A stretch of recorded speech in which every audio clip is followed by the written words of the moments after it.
Greetings shippers, welcome back, and it's time for Fic Rec Friday. This has been on the horizon for quite a while, so it's pretty amazing that I actually got to it so quickly. You know how long it takes to get the things on this channel, I swear. They're all still coming.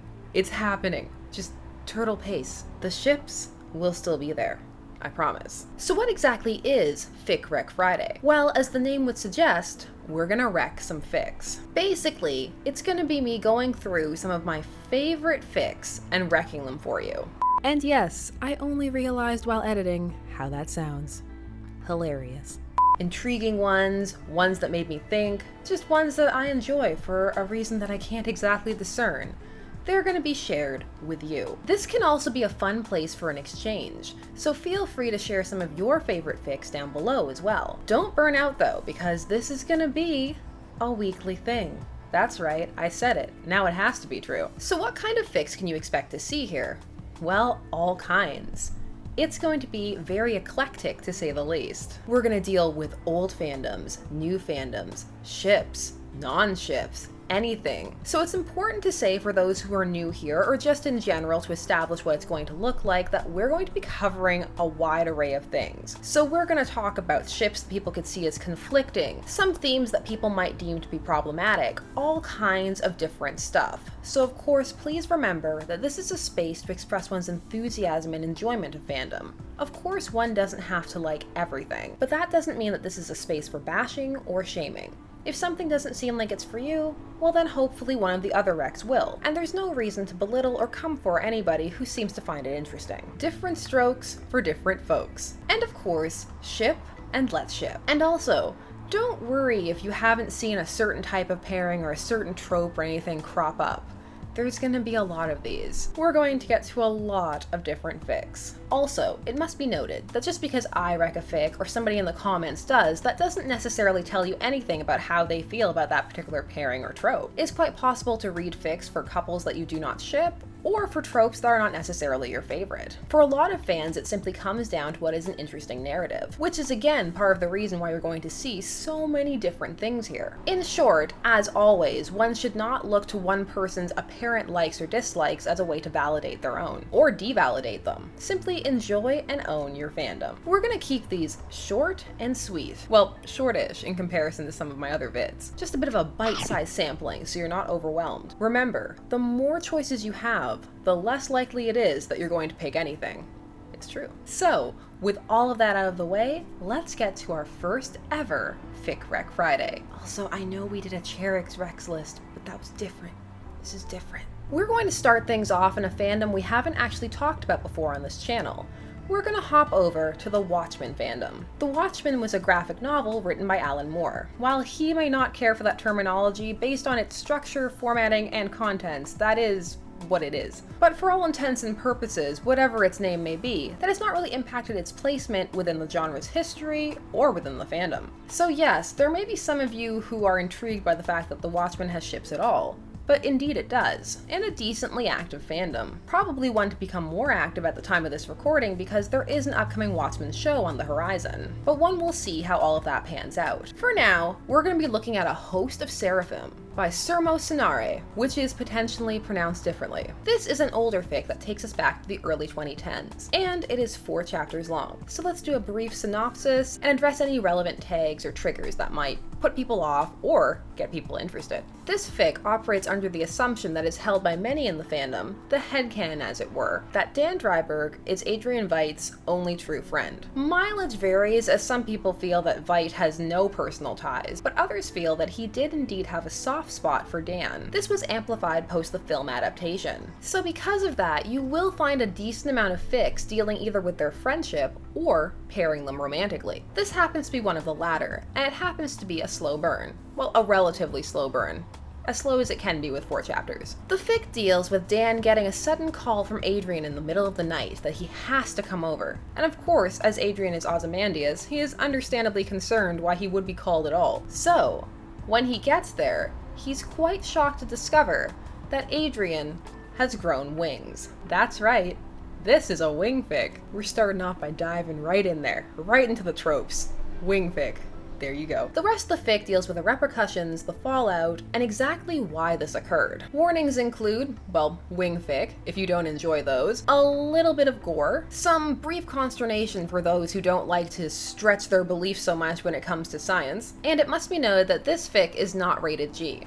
If one were to give it a rating, perhaps a, not quite NC-17, but 16 plus. There is indeed a little bit of smut, and spoilers, plug your ears for a moment if you don't want to know, but based on the premise of the fic, I'm sure most of you have guessed that it does indeed involve the wings. I told you, we're going deep. So if that sounds like something you're interested in, of course the link will be down below, and check it out. And of course let me know if you have any Watchmen pairings of your own. Fic 2, we're going way back for this one. This is The Tether by Slee. This one is going to take us all the way back to 2001, to a time when Nightwing fics were rife. You still do get a decent amount of Nightwing, but it's different. The focus is different. Back in those early Millennium days, you were still very much dealing with the relationship of Nightwing and Batman as father and son, as well as his relationship with the other Robins as brothers. So a lot of the fics had to deal with Bruce and Dick reconciling, as within the comics it was something that they were working towards. And at the time, there were indeed many stories that addressed their familial relationship, which is a bit of a shift from how it's addressed today, with a lot more focus on Damian as the biological son, sometimes to the point where people feel that Dick Grayson doesn't even deserve the title of son. All of that aside, as that is a discussion for another day,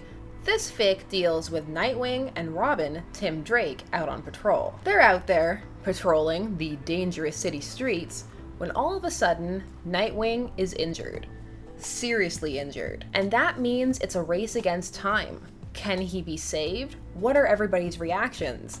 So yes, this is a classic Whump fic. Nowadays, the term Whump, as we've discussed in a previous video, is not so much in common usage. Instead, you'll see hurt comfort, or angst, or injury fic, or some variation. But back in this time period, it would go by the term of Whump, which pretty much encompasses all of those things. So if you're not a fan of Whump and a character being seriously hurt, this is not the fic for you. But if you are, and you enjoy all kinds of emotional angst and anguish for all of the characters involved, then definitely check this one out. And yes, this fic is a gen fic. Those can be a bit harder to find, so I know that some people really appreciate when they get spotlighted. This fic is 1 chapter long, but it's a long chapter.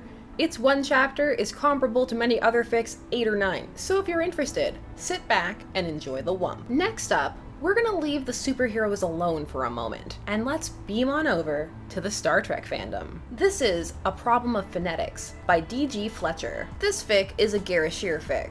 A light one though. It's more of a rated PG type of fic. Maybe PG-13 if you're very sensitive. It involves one of the more interesting pieces of Star Trek technology that is very rarely discussed. We're dealing with the Universal Translator. This is a fic that is meant to be read as a standalone episode in either season 4 or 5, and it deals with a scenario wherein the Universal Translator breaks down, and suddenly everybody has to speak to each other in the various languages. Because especially with Deep Space Nine, it is very safe to assume that not everybody would speak each other's language, so it creates a very interesting set of circumstances. It deals with Bashir and Garrick and how they react to the set of circumstances, and how it leads to certain revelations about their feelings for each other. Again, this is interesting not just from the pairing aspect, but from what it makes you think about Star Trek and language. They do touch upon the Universal Translator sometimes, and about how it doesn't always work. Cinder! His face black, his eyes red. Tamak. The river Tamak. In winter. Damak. And Jalad. At Tanagra. But usually it was used more for comedy. In fact, the series that actually addressed it the most was Enterprise. We use a device called the Universal Translator. It's like an alien dictionary with hundreds of languages programmed into it, and it can learn new languages very quickly, but it doesn't always work. And when that happens, it's up to me to try to translate. I'm sure I don't have to tell you, it can be really hard sometimes. One wrong word can mean the difference between saying, take my hand or take my life. With the fact that they even had a linguistics officer to help them deal with translating language. One would assume that that would still be a position that was necessary in later years, but perhaps at some point people began to think it was obsolete. As you can see, it makes you think. It's an interesting fic. So if you're intrigued in diving a bit more into the Star Trek universe and exploring a bit more of not only the characters, but some of their technology and lore and world building, then this is a fic for you. This fic is one chapter, a medium-sized chapter. A nice, good, bite-sized read. Maybe you might find it long. I might be pretty far down the rabbit hole when it comes to fic length. Next up, Looking for Happiness by Ava Belmort. Or Eva, it could go either way. This is a 2-chapter fic of decent length, and it's in the Cable Pool fandom. Now Cable Pool, the pairing of Cable and Deadpool, has had a bit of a resurgence since the latest Deadpool, that being Deadpool 2 at the time of this recording. So there are now comparatively many more Cable Pool fics, which is exciting for people who've been longtime Cable Pool shippers. Finally, not just the same 4 pages of fic. However, this fic is one of the older fics, taking us back to around 2011, and it deals with the era of the Cable and Deadpool team-up comic, wherein there was an entire comic full of moments for these two. This fic actually arises from a kink meme. We haven't talked about kink memes in depth yet, but very short Cliff Notes definition. A kink meme is a place wherein people can request prompts and they will then be filled. Usually kinky, but they do not have to be. This one deals with a scenario wherein Wade suddenly loses his healing factor, and it deals with how that affects him and how it affects Cable. Now this fic is working through a lot of events that happened in the comic, but it is not necessary to have read that arc to understand it. However, if one wants a little bit of context, I'll give you some. Spoilers. During the Civil War arc, this bled into all other comics running at the time, and so who was on the pro-registration or anti-registration side varied, and it would find itself impacting comics even if they didn't really have anything to do with that plot. This led to the Cable and Deadpool divorce, wherein the two characters found themselves on opposing sides, and there was betrayal and many other plot points and very manipulative Cable, and basically their friendship for a bit took a bit of a turn for the worse. So this is the environment where we find this fic taking place. It's very interesting and very much written in the tone of Deadpool at the time, for Deadpool has changed over time. It's introspective and intriguing and well thought out. Warning, it is a bit gory. There are some descriptions of gore, so if that squicks you out, then it may be best to avoid. Also, in the second chapter, we go full NC-17. Just right on in there. So bear that in mind, because otherwise it may seem to come out of nowhere, as these were the pre-tagging days where very much you went in blind, which is my preferred method of choice, but definitely not for everybody. And Fic 5. You may be thinking, wow, we've gone through all of these fics and nothing seems to be that questionable or problematic.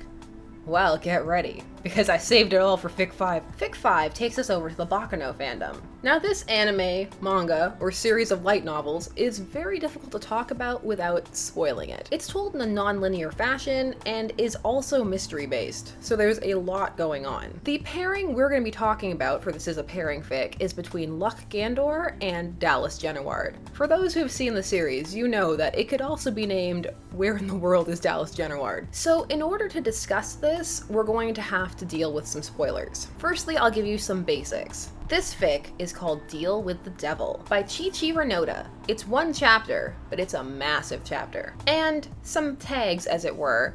It deals with a misunderstanding of circumstances that does ultimately lead to it being NC-17. I wouldn't go so far as to say it's dubcon, but some might, so be warned. So if that does sound problematic to you, well then you have 4 other fics to potentially check out. For those who are interested, here's a spoiler warning so we can then discuss the circumstances that lead up to this fic. Spoilers. So not only does Baccano deal with mafia, gangland warfare, and heists, and prohibition, and a variety of other period-typical things, it also deals with immortality.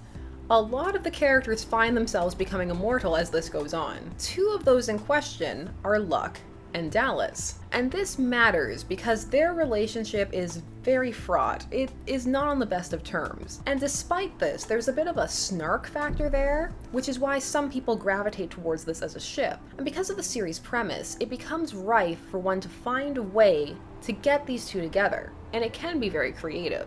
And this is one of those endeavors. This fic deals with Eve Genoward trying to find a safe space for her brother Dallas after all of his tomfoolery has led to him being wanted by several gangs. With this in mind, she makes a deal with the mafia family, the Gandors, in order to keep her brother safe, as she has a relatively good relationship with Luck. And so our premise is set, with Dallas Genoward awakening from his watery prison to find himself staying with the Gandors, and not exactly being able to leave until all of the negotiations around his restitution and all of that are finalized. It's intriguing, a slow burn, and really dives into both characters, and has some very interesting introspection on both their parts. Check it out if that sounds like your cup of tea. So, those are our 5 fics that we're getting started with.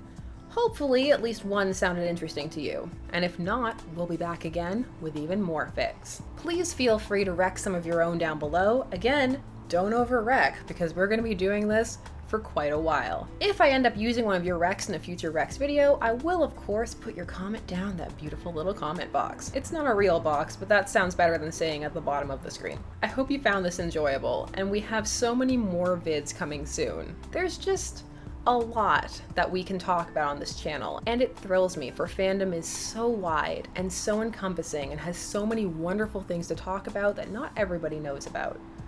I'm enthusiastic. I genuinely enjoy fandom, what can I say? So, as always, thank you so much for taking some time out of your day, in this case to spend it wrecking with me. There are as always more videos coming soon, so please be sure to follow on social media if you haven't already so that you can keep up to date and just have some general fandom chit chat. It's a good time, I swear. Also, subscribe if you haven't already and hit that bell notification so that you never miss a vid.